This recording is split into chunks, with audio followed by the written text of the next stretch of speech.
apa kabar? Saatnya Anda menyimak berita Makassar bersama saya Tabita Putri. Sejumlah berita menarik akan kami sajikan untuk Anda. Berikut 3 berita utama hari ini. Tersandung sejumlah kasus, ratusan pekerja migran Indonesia yang dipulangkan dari Malaysia telah tiba di kota Parepare. Tertimbun longsor, jalur penghubung kota Palopo dan Kabupaten Toraja Utara ditutup bagi pengguna jalan. Harga cabai rawit di Pasar Panakukang Kota Makassar terus melonjak, jumlah pembeli pun berkurang.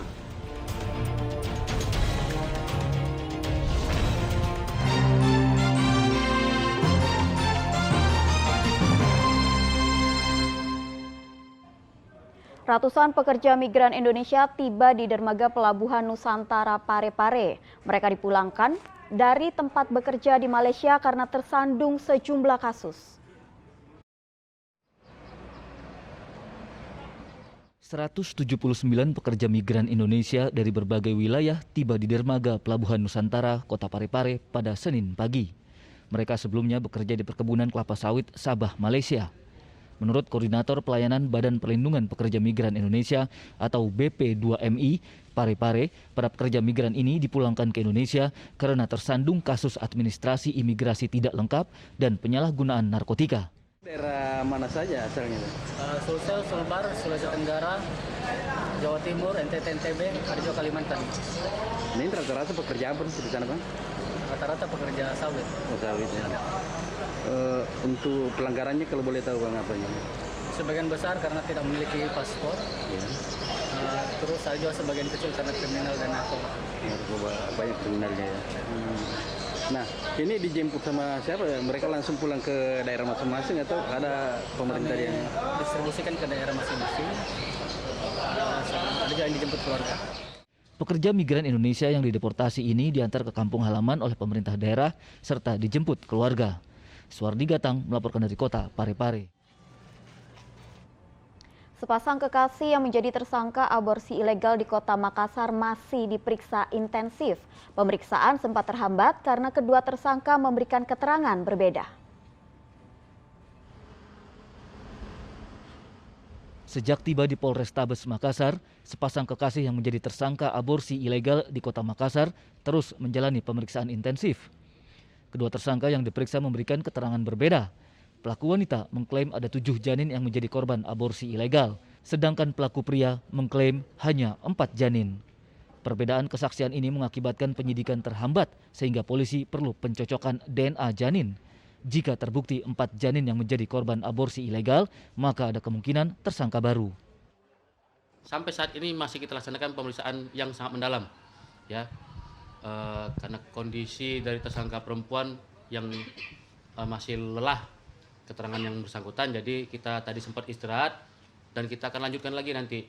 Yang baru kami dapatkan ada perbedaan pendapat antara tersangka yang laki-laki dan tersangka perempuan dari jumlah janin yang mereka hasilkan dari hubungan mereka.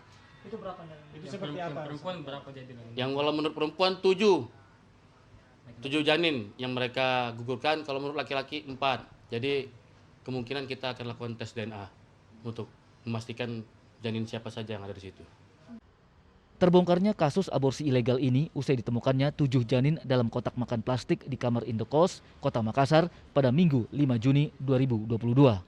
Andi Muhammad Sardi melaporkan dari Kota Makassar. Jalur penghubung kota Palopo dan Kabupaten Toraja Utara tertimbun longsor. Bencana ini diduga dampak pengerjaan talut yang sudah terjadi 3 kali dalam sebulan terakhir. Jalur penghubung kota Palopo dan Kabupaten Toraja Utara, tepatnya di kilometer 10 Kelurahan Batang, Kecamatan Muara Barat, Kota Palopo, tertimbun longsor pada Minggu sore. Jalan sepanjang 100 meter ini tertimbun material longsor tebing setinggi 40 meter. Bahkan ada sebagian badan jalan jatuh ke jurang. Polisi bersama pemerintah daerah segera menutup jalan guna menghindari korban jiwa. Dalam sebulan terakhir, tebing ini longsor ketiga kalinya di lokasi serupa yang diduga dampak pembuatan talut pada tebing. Ini longsor ketiga, tapi ini yang terbesar karena Longsor ini menutupi sekitar 30 meter lebih bahu jalan dengan ketinggian sekitar 20 meter.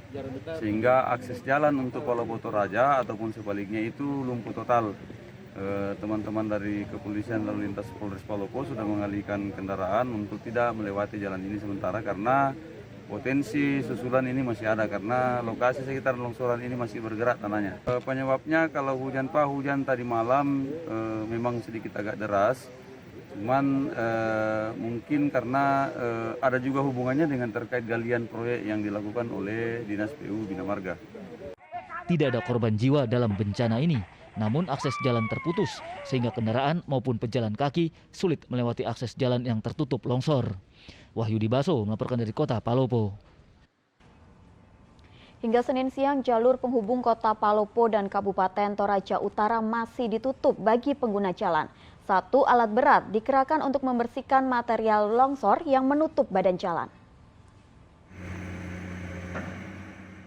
Beginilah kondisi jalur penghubung Kota Palopo dan Kabupaten Toraja Utara yang masih ditutup bagi pengguna jalan hingga Senin siang.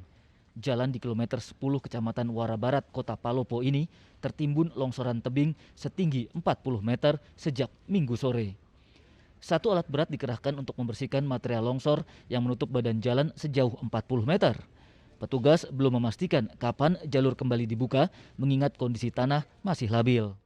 Jadi belum bisa dipastikan kapan terbuka akses jalannya, Pak? Bisa, Pak. Namanya kita ini estimasi secepatnya, Pak, ya. Iya, tapi tergantung dari keadaan, Pak, ya. Apabila ya ini pembersihannya, Pak, selesai, masih berpotensi longsor. Jadi kita khawatir, diharapkan, Pak, memastikan tiap-tiap titik longsoran supaya setiap pengendara itu berhati-hati, Pak, ya. Akibat penutupan jalan, kendaraan yang tertahan dari kedua arah semakin panjang. Bahkan sejumlah pengguna jalan nekat melintasi bukit dengan berjalan kaki agar segera tiba di lokasi tujuan. Longsor ini ketiga kalinya dalam sebulan terakhir yang diduga imbas pembuatan talut pada tebing. Wahyudi Baso melaporkan dari Kota Palopo.